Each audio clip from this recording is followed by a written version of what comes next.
1, 2. Alors, on reprend Bezrat Hashem dans le Sefer Yetzira. Alors, évidemment, avec la deuxième Mishnah, les choses vont se compliquer. Alors, si vous en souvenez bien, la première Mishnah, elle était, pour résumer, parce qu'il faut écouter le cours, elle était sur un mode de 32 chemins, comme on a dit, d'accord, 32 chemins, et 3. D'accord, donc on avait 32 chemins et 3. Et évidemment, on avait posé la question de ces 3. C'est très complexe, mais en gros, c'est soit les 32, ils se résument en 3, ou soit il y a un principe de 3 qui est un principe annexe ou corollaire au 32. Sinon, on ne comprend pas. Les premiers 32, on les a appelés des netivot, et les 3, on les a appelés des sfarim. Et ces séfarim-là, selon les versions, on les a appelés Sefer, Sfar, Sipour ou Sfor. On a vu ça la dernière fois. Bon, on va faire toute une littérature là-dessus. Donc, ce que moi j'ai compris, c'est que ce principe de 3, soit on va d'après l'histoire des noms de Elohim, donc ces 3 noms de Elohim fondamentaux qui, eux, opèrent sur les 32, que ce sont les 3 noms de Elohim du Shabbat, par rapport aux 32 de la création, ou soit c'est le principe général, ce qui revient à peu près au même, c'est le principe général des 32 qui va se mettre dans 3. Mais c'est l'ergamor. Maintenant, quand on passe à la Mishnah 2. Alors, la Mishnah 2, il y a une difficulté, c'est que tout le monde n'est pas d'accord. Alors, nous, la Mishnah 2 qu'on a devant nous, on va la lire une première fois ici. Donc, dans le livre là-bas, vous l'avez ponctué, je les ai mises avant. Et donc, elle est Esser, on lit une première fois. Esser Sefirot Blima, Esrim Ushtaim Otiyot Yesod, Shalosh Imot, Vesheva Kefulot, Ushtaim Esre Peshutot. Très bien. Alors, évidemment, on va voir tous les termes les uns après les autres. Esser Sefirot, 10 Sefirot, Blima, on va voir ce que ça veut dire. Ushtaim Esrim Ushtaim Otiyot Yesod, 22 lettres Yesod, Shalosh Imot, 3 mères, Vesheva Kefulot, et 7 doubles, Ushtem Esre Peshutot, et 12 simples. Donc, avant de rentrer dans les mots, on voit évidemment que tout de suite, on repart sur des nombres. Donc, on a 10, 22, et les 22 se divisent en 3, 7 et 12. D'accord? Parce que si j'ai 12 et 7, ça fait 19. 19 et 3, ça fait 22. Et si j'additionne, donc je reprends, donc on a 10, 22, et les 22 se divisent en 3, 7, 12. Donc, si je dis que 10 plus 22 égale 32, du coup, je comprends que la deuxième Mishnah, elle vient me détailler les 32 de la première. Je reprends. Dans le mode de la première, on avait 32 plus 3, ou 32 et 3.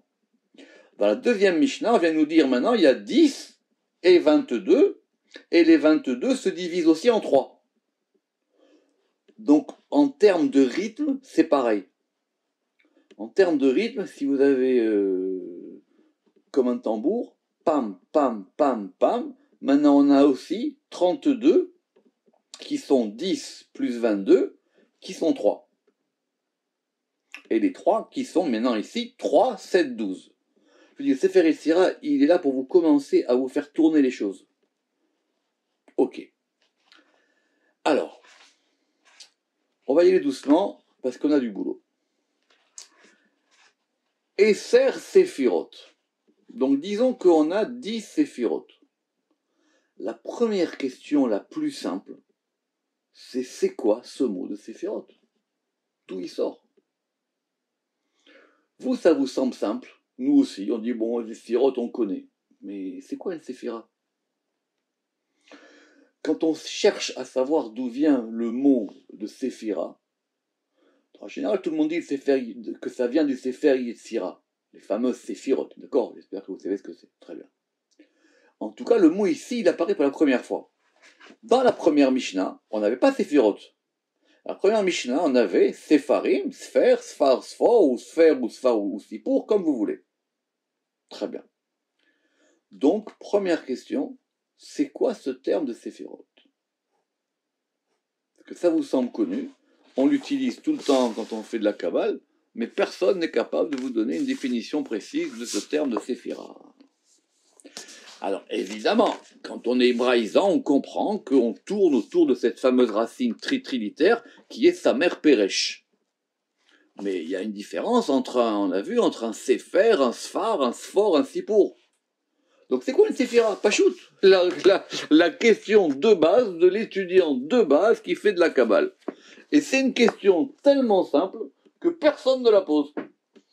Parce que c'est une question tellement complexe que personne n'est capable de donner une définition à ce terme de Séphira. C'est quoi une Séphira? C'est quoi une Séphira? C'est quoi?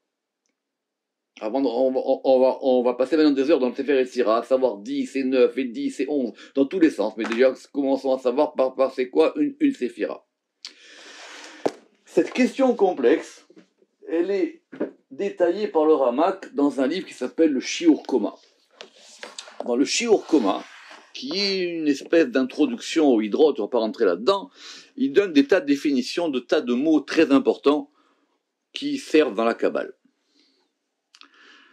C'est assez long, on va pas le faire, il faudrait faire un cours là-dessus spécial, c'est assez long, mais je vais vous le résumer. Évidemment, quand on a un mot qu'on connaît pas, il faut savoir déjà quel est son sens, avant de savoir qu'est-ce qu'il va nous signifier, pour parler comme ça. Le Rama qui dit là-bas que le terme même de Séphira au singulier, Séphirot au pluriel, il renvoie à ni plus ni moins que 6 étymologies différentes. Et il dit les 6 étymologies vont donner 6 sens différents. Et ils sont tous vrais. Donc quand on parle d'une séphira, on parle d'une multiplicité de choses à la fois. Alors, je vous ai fait un petit résumé. Donc vous pouvez noter. Premièrement, la Shon Séphira que omro Sfartem Lachem. Le premier sens du mot Séphira, et c'est comme ça que tous les premiers lecteurs du Sefer Yetzira l'ont entendu, ils ont compris que ça vient de l'ispor. Comme il y a marqué dans la Torah, Sfartem Lachem, vous compterez. Donc c'est un compte, ou plus précisément, c'est un nombre. Tous les commentateurs médiévaux du Sefer Yetzira, avant de rentrer en disant ce sont des sphères célestes ou tout ce que vous voulez, ils ont dit ce sont des nombres. Il y a 10 nombres. Et quand vous verrez le livre là qu'on a sorti sur le Sefer Yetzira, vous verrez que tous les grands commentateurs médiévaux, ils ont dit que le Sefer Yetzira veut nous expliquer le principe des 10 nombres. Et le principe des 10 nombres, c'est pas un principe anodin, que c'est le principe de la base du calcul, c'est le principe de la base d'un mode de 10, comment on va de 1 à 10, et qu'après, quand on va passer à 11, 11 c'est 10 plus 1, etc., etc. Et bref, toutes les dissertations mathématiques, arithmétiques et géométriques qu'on peut faire autour du nombre de 10. Mais en tout cas, premier élément, ça veut dire qu'on va rentrer dans un monde ou dans un mode où on va pouvoir compter les choses. Donc quand on a 10 séphirotes, on a 10 nombres, on a 10 unités, on a 10 unités distinctes. Ce qui fera d'ailleurs réagir beaucoup le Ramak au début du Pardes, vu que c'est la grande question qu'on va poser aux kabbalistes, en disant, attendez, mais nous, toute la Torah, elle nous parle d'un Dieu qui est un, et maintenant vous dites qu'on est sur un mode de 10. D'accord? Donc ça, c'est tout le début du Pardes. Et comment est-ce qu'on peut concilier la croyance en un Dieu divin avec le fait que maintenant nous avons 10 éléments distincts et séparés? Très bien, c'est une fameuse tchouva dans Rav Gaon, explique au début du Pardes. En tout cas, ça veut dire que maintenant, on a un mode de 10. On a des choses qu'on va pouvoir compter. N'oubliez pas, il faut toujours suivre le Sefer Yetzirah. On était parti, nous, pour parler de la création du monde. Que la création du monde, elle se fasse sur un mode de 32 Elohim, où on avait dit, ou peut-être même on a dit 10 Mahamarot, on va y revenir, plus les 22 lettres. Maintenant, on est reparti sur un mode de 10. Deuxième élément, ça vient de Milachon Sfarim. Comme par exemple, on dit un Sefer Torah. C'est quoi un Sefer Torah? Alors nous, on traduit comme des modernes comme étant un livre.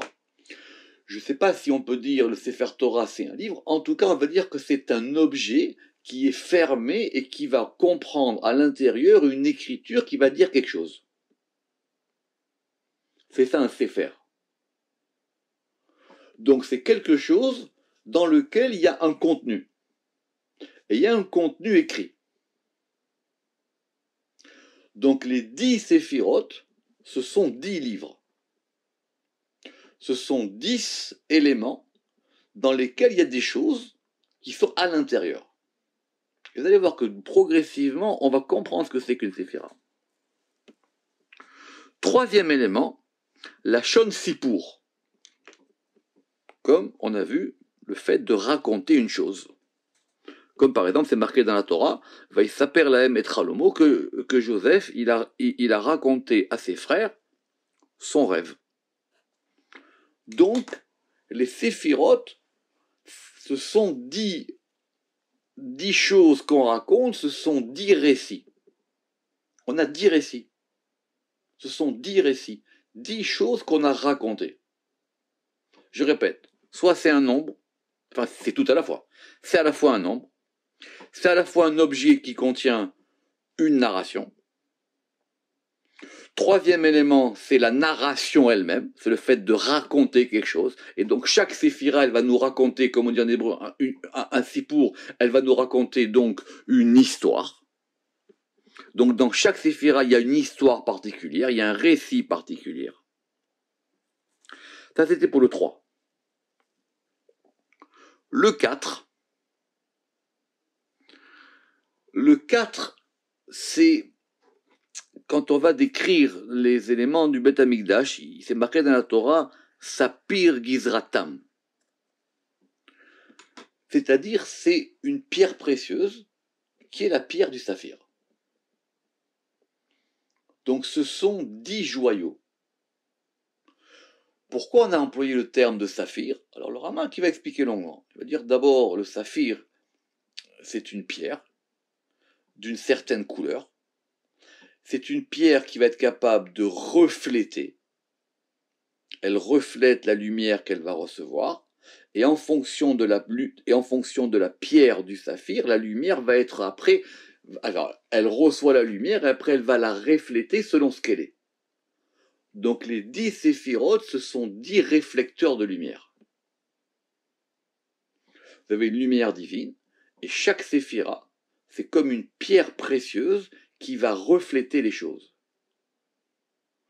Et le reflet, évidemment, dépendra de la lumière qu'elle reçoit et de la manière dont elle est perçue par celui qui va la voir. C'est pour ça qu'on pourra après disserter longtemps en disant pourquoi est-ce qu'une séphira, elle peut être un coup du bon côté, un coup du mauvais côté. Pourquoi est-ce qu'une séphira, elle va réagir de telle manière et de telle manière et de telle autre manière. C'est comme la pierre du saphir. C'est comme une pierre, donc il y a une particularité en tant que pierre. Et donc nous avons 10 pierres différentes. Et ces pierres, ce sont des réflecteurs de lumière. Et vous voyez que maintenant, du coup, on est passé de l'objet parlé à l'objet vu. C'est-à-dire c'est quelque chose qu'on voit, c'est quelque chose qui va détacher quelque chose. Et du coup, vous allez c'est pour ça que quand les gens, quand ils vont étudier, ils vont dire, mais quand, par exemple, on a dit, mais comment Malchut c'est Eretz, ou Malchut c'est Bor. Oui, Habibi. La Malchut, c'est beaucoup de choses à la fois. Parce que c'est comme une pierre du saphir. Selon la manière dont tu la regardes, selon la lumière qu'elle va percevoir, selon la lumière qu'elle va dégager, selon la manière quand tu la vois, alors tu pourras dire oui, une fois c'est Eretz et une fois c'est Bor. Le Rama qui va rajouter un petit détail intéressant, il dit que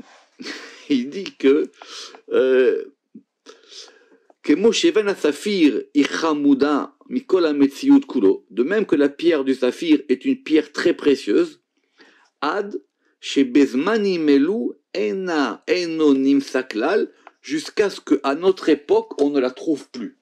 Il écrit en Israël, à Safed, au 17e. D'accord, enfin fin 16e, début 17e. Il dit que même chez nous on n'en a plus. Donc il dit que c'est une pierre tellement précieuse qu'on ne la retrouve pas. Ça c'était le 4. Le 5,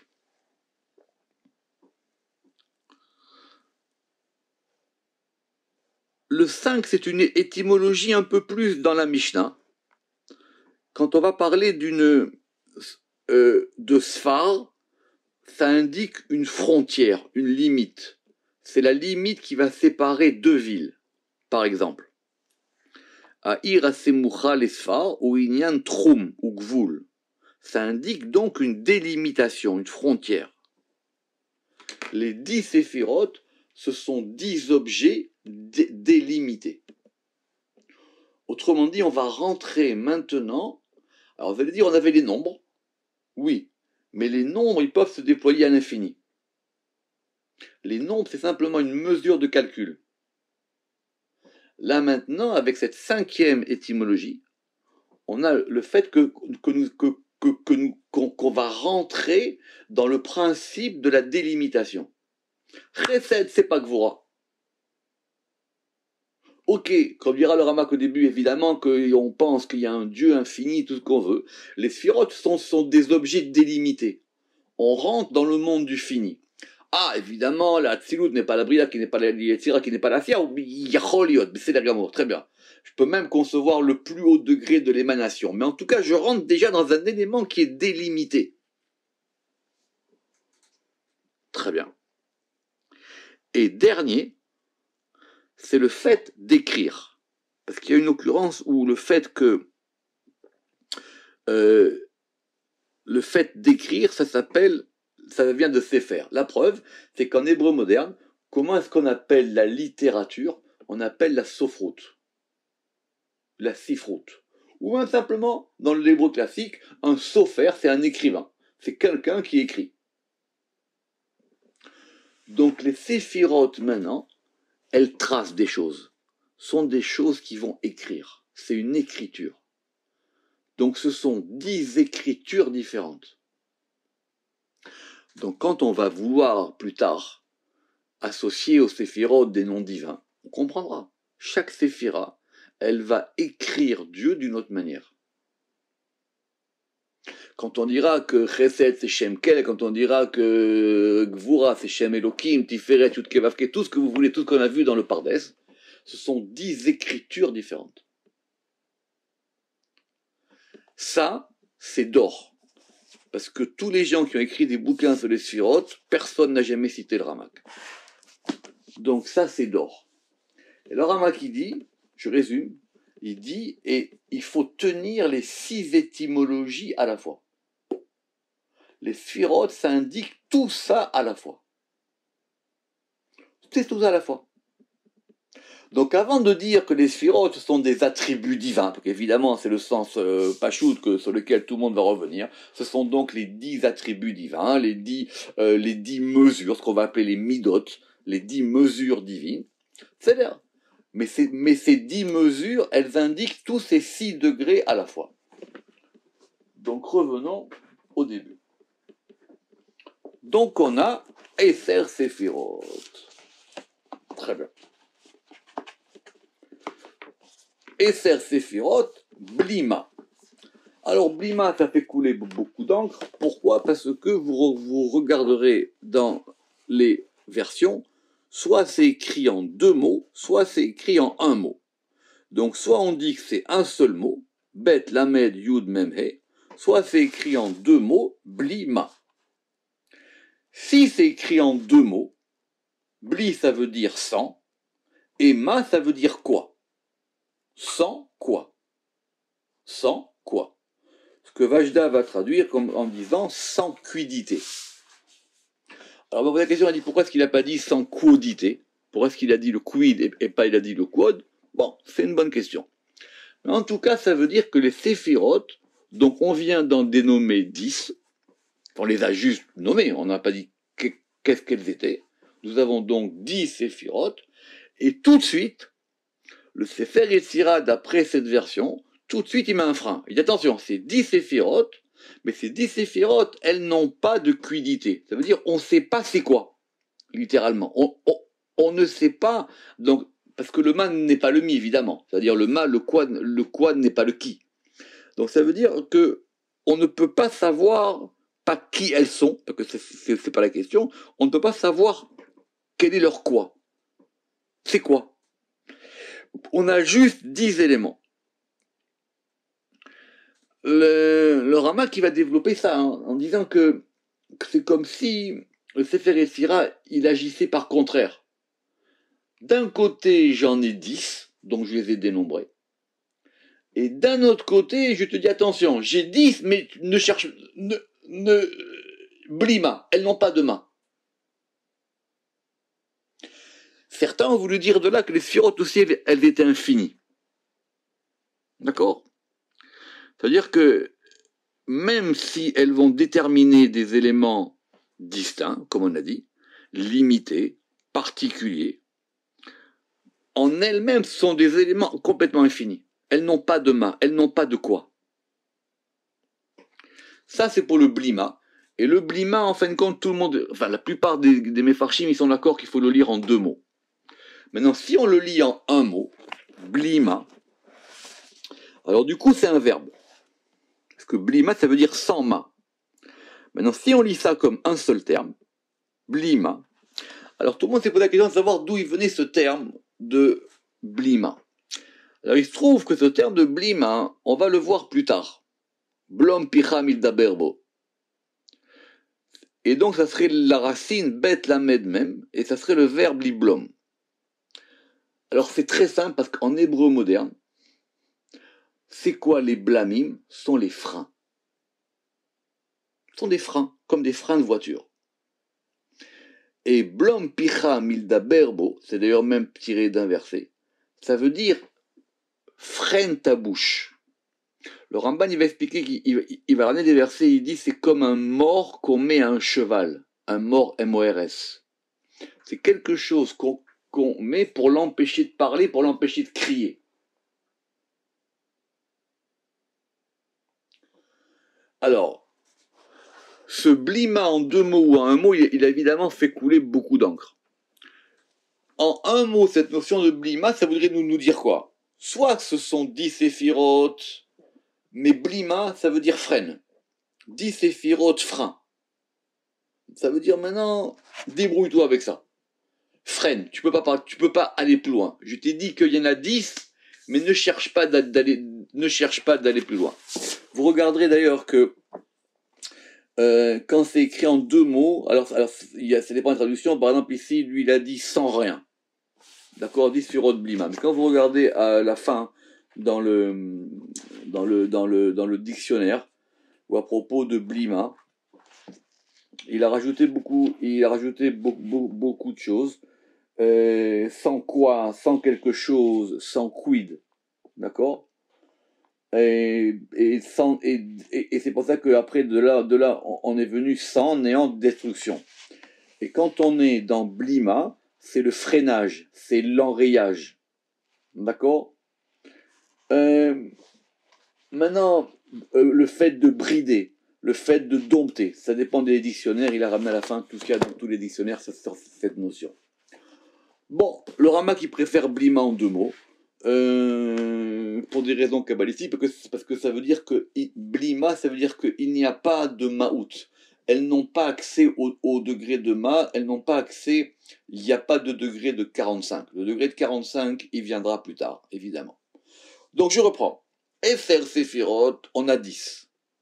Eser Séphirot, on a 10 Séphirot, et blima, et tout de suite, soit il faut freiner, soit ce sont des séphirotes où tu dois te freiner d'en parler, ou littéralement ce sont des séphirotes qui vont marquer comme un frein, qui vont marquer comme quelque chose qu'on doit dompter, sinon ça irait trop vite. Ou soit ce sont des séphirotes où effectivement, bref, en tout cas, ce blima, il indique tout de suite une restriction. Eser séphirot blima, donc on a 10, Esrim ushtaim otiot, et 22 lettres. Alors il n'y a pas marqué Vav, il y a marqué Esrim ushtaim otiot, 22 lettres. Très bien. Rabbi Chaim Vital, il a une question là-bas. Hein. Il dit, mais je comprends pas. Quand on a parlé des 32 Netivot au début, on a compris que c'était lié à la création du monde. Maintenant, la création du monde, il y a deux manières de la voir, comme on l'a dit. Soit tu me dis, il y a 32 fois le nom de Elohim, soit tu me dis, il y a les Asara Mahamarot, il y a les fameuses 10 paroles de la création, auxquelles on va associer les 22 lettres. Le Ramak qui lui avait dit que la première Mishnah, elle disait que les 32 c'était lié à Elohim, du coup il n'a pas la deuxième. Il passe directement à la troisième. Dans son Pérouche là-bas sur les Mishnayot, il passe directement de la première à la troisième. Il a sauté celle-là. Pourquoi? Parce que du coup on a l'impression, vous me dites si je vais trop vite, parce que du coup on a l'impression que les 32 dont on parlait plus haut, c'est maintenant que la deuxième Mishnah, elle va les expliciter. Donc c'est quoi les 32 Netivot dont on parlait? Ce sont 10 séphirotes et 22 lettres. D'accord. Rabbi Chaim allait dire ok, je suis d'accord avec ça. Mais maintenant, qu'est-ce que j'ai fait de ma création du monde? Alors il dit cette chose étonnante, il dit les 10 séphirotes dont on parle ici, ce sont les 10 paroles de la création. Du coup, beaucoup de commentateurs ont essayé maintenant de faire une liaison entre les 10 séphirotes et les 10 fois où il y a marqué Vayomer dans la Torah. J'ai été vite un peu sur ça la semaine dernière, parce que vous savez que quand on compte les Vayomer, on n'en a pas 10, on en a 9. Très bien, c'est une discussion dans la Gemara, parce que est-ce qu'il en manque une ou pas? Alors on dit en général que Bereshit, c'est le premier Mamar. Parce que quand vous allez compter là-bas le nombre de fois où il y a Vayomer, ça dépend comment on compte selon les jours de la création, mais en tout cas la Gemara dit, est-ce que Bereshit Mamar ou Barashit lo Mamaru? Est-ce que Bereshit on le compte comme étant une parole, ou ce Bereshit, on le compte comme n'étant pas une parole? C'est ramené par le Zohar, et c'est discuté dans le Pardes au début, et le Zohar il dira même que c'est simplement Réchit qui est une parole, c'est pas Bereshit. Bref, du coup, beaucoup ont essayé de comprendre comment est-ce que les 10 paroles de créatrice, elles sont liées aux 10 sphirotes. Alors évidemment, quand on est rapide et pas rigoureux, on va dire c'est simple, c'est facile. Alors une elle va correspondre à Keter, une elle va correspondre à Bina, etc., etc. C'est faux. C'est plus complexe. Les 10 paroles de la création, c'est pas simplement 10 sphirotes. Alors c'est assez complexe. Mais d'après Rabbi Chaim Vital, il dit que du coup, ici le Sefer Yetzira, il nous indiquerait qu'il y a un rapport entre les 10 paroles créatrices et les 10 sphirotes. Pourquoi on ne peut pas simplement associer les 10 sphirotes aux 10 paroles créatrices? Parce que la création, on l'a vu, elle est liée à Elohim, elle est liée à la Bina. Et la création, elle se passe dans le monde, ou en tout cas dans le monde réel, ou dans le monde physique, ou quel que soit le monde dans lequel on est. Donc si vous me dites la première, si vous me dites que par exemple, même comme le Zohar il va dire, tu sais quoi, ok, la première parole, Réchit, c'est Chorma. Ok, alors Réchit, c'est Chorma. Et quoi? Alors c'est Chorma qui fait quoi? Alors il faudra comprendre que c'est Chorma qui agit sur un plan, dans un deuxième plan, par rapport à un troisième plan. En tout cas, ce qui est logique du coup, c'est qu'on comprend que la deuxième Mishnah, elle vient maintenant expliciter le principe des 32 qui étaient notés dans la première Mishnah. Ok. Donc on va dire la deuxième Mishnah, elle vient maintenant comme un leitmotiv pour essayer d'expliquer la première.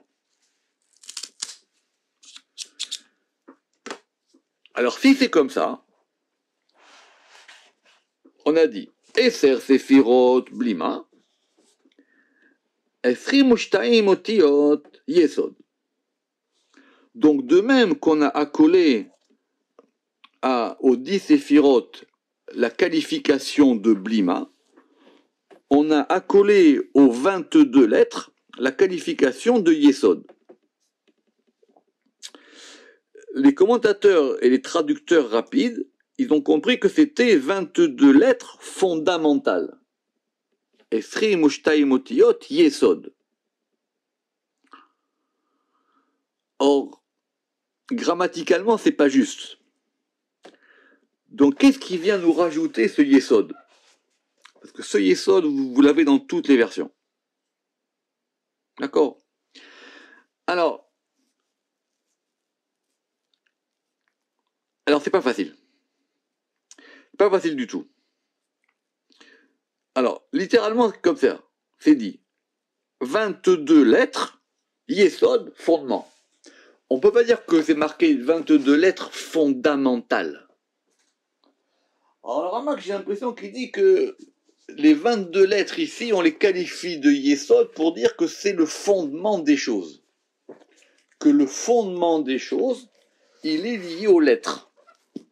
Ah, et les 10 séphirotes, elles n'agissent pas en tant que fondement des choses. C'est pas facile du tout cette histoire.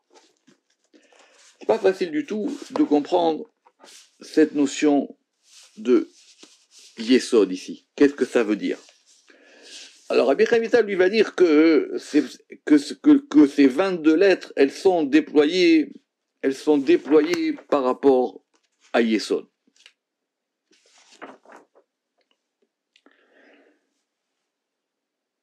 La question technique, c'est que pour ceux qui connaissent bien le Sefer Yetzira, on ne reparlera plus des lettres. On ne reparlera plus des lettres, pas avant le 2e chapitre. Du coup, c'est pour ça que le Rama qui pense que ici c'était déplacé de mettre cette Mishnah 2. Alors, je reprends. Soit on dit que ça vient maintenant expliquer les 32 et qu'on nous dit les 32 c'est quoi? C'est 10 séphirotes et 22 lettres. Les lettres, on va maintenant expliquer ce que c'est. Et ça sera étudié dans le chapitre 2. Et maintenant, on va se concentrer sur les 10 séphirotes elles-mêmes.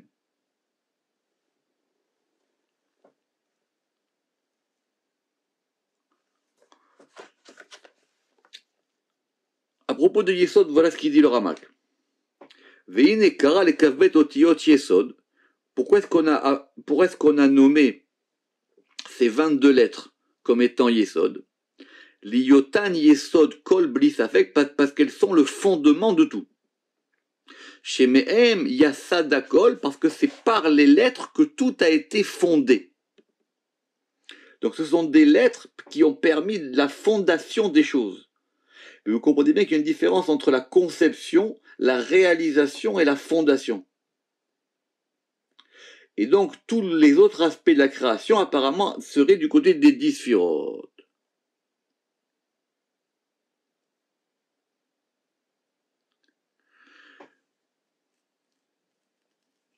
Le Rama qui va aller plus loin, et il dit que donc les 10 séphirotes, elles vont correspondre à des actions qui sont des choses cachées. Et que maintenant, après ça va devenir des fondements. Je peux vous lire un petit passage assez compliqué du Ramak si vous voulez.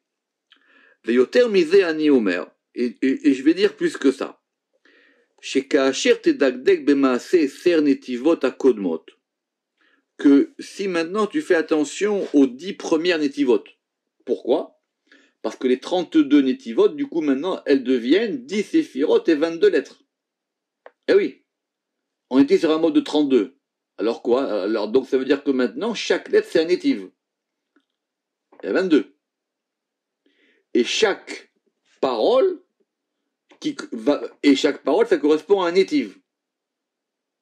C'est pour ça que le Ramak, il est plus fin. Le Ramak, il dit non, si ce sont des natifs, ce sont 32 choses, ce sont 32 choses qu'on peut comprendre ensemble, et c'est pour ça que lui, il a dit que c'était les 32 noms de Elohim. Donc très bien. Alors, il dit que les 10 premiers chemins, eux, ils correspondent à des actions cachées. Et après, il va y avoir une deuxième action. Et après, qui va faire la chose. Par exemple, on voit dans la création que entre les eaux, premièrement, qui ont été créées, et les eaux qui après vont être séparées pour former les eaux d'en haut et les eaux d'en bas, on a donc plusieurs degrés dans la création de l'eau. Alors, il dit les premiers degrés les plus subtils, les plus cachés, ça correspond aux 10 séphirotes, et tous les degrés qui maintenant vont faire qu'on va avoir de l'eau qui coule dans la rivière et la mer et qu'on va avoir de la pluie, ça c'est ça qui a été opéré par les 22 lettres. D'accord? Alors maintenant, ces 22 lettres, on va les qualifier. On les qualifie comment?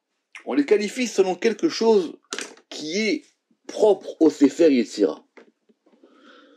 Des livres de grammaire, ça ne manque pas dans l'histoire du judaïsme, et ça ne manque pas dans toute l'histoire. Mais le Sefer Yetzira, il va vous proposer maintenant un découpage des lettres. Et ce découpage des lettres, il ne correspond qu'au Sefer Yetzira. À tel point que, il y a deux écoles. Ceux qui considèrent que le Sefer Yetzira est un livre complètement en dehors de la grammaire, ce qui pose des problèmes.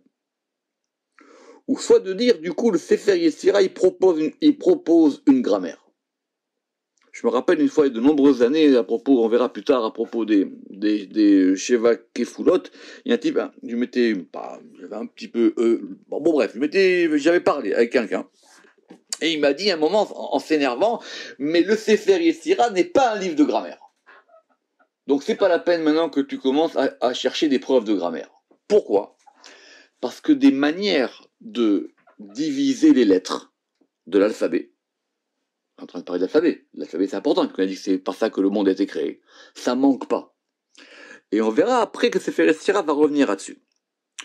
En tout cas, Sefer Yetzira, dans tout, comme je disais la dernière fois, il va sur un mode de 3. Dans le Sefer Yetzira, tout est divisé par 3. Et donc ces lettres, on va les diviser en 3. Un premier groupe qu'on va appeler des imot. Shalosh imot. Shalosh imot, l'hébraïsant normal, il va comprendre que imot, ce sont des mères. Alors vous allez pouvoir me dire que d'un point de vue grammatical, on aurait pu dire que ce sont des imahot. D'accord. Alors, il y en a qui ont voulu dire que c'est plutôt Milachon Ama, Milachon, comme c'était des bases, une autorité. Mais comme on verra après que le Sefer Yetzira, il distingue entre Imot et Avot, donc on a 3 lettres mères.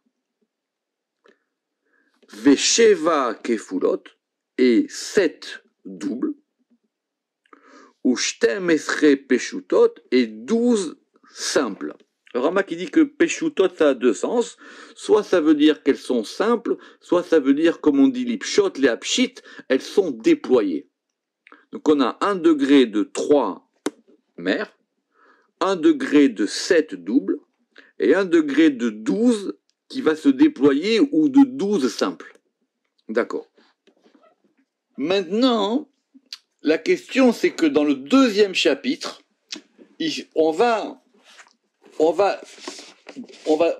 voir de quoi il s'agit. Parce qu'ici, les lettres, on ne les a pas nommées. On a simplement dit, il y a 3 mères, on ne sait pas qui elles sont. On a dit qu'il y a 7 doubles, et on a dit qu'il y a 12 simples, ou 12 simples, ou 12 déployés. D'accord? Il y a les deux expressions, soit c'est pachout au sens de simple. Pourquoi? Parce que pachout, ça viendrait en opposition à double. Parce qu'il y a des lettres doubles et il y a des lettres simples. Ou alors le Rama qui va dire que Peshutot, ça vient de déployer.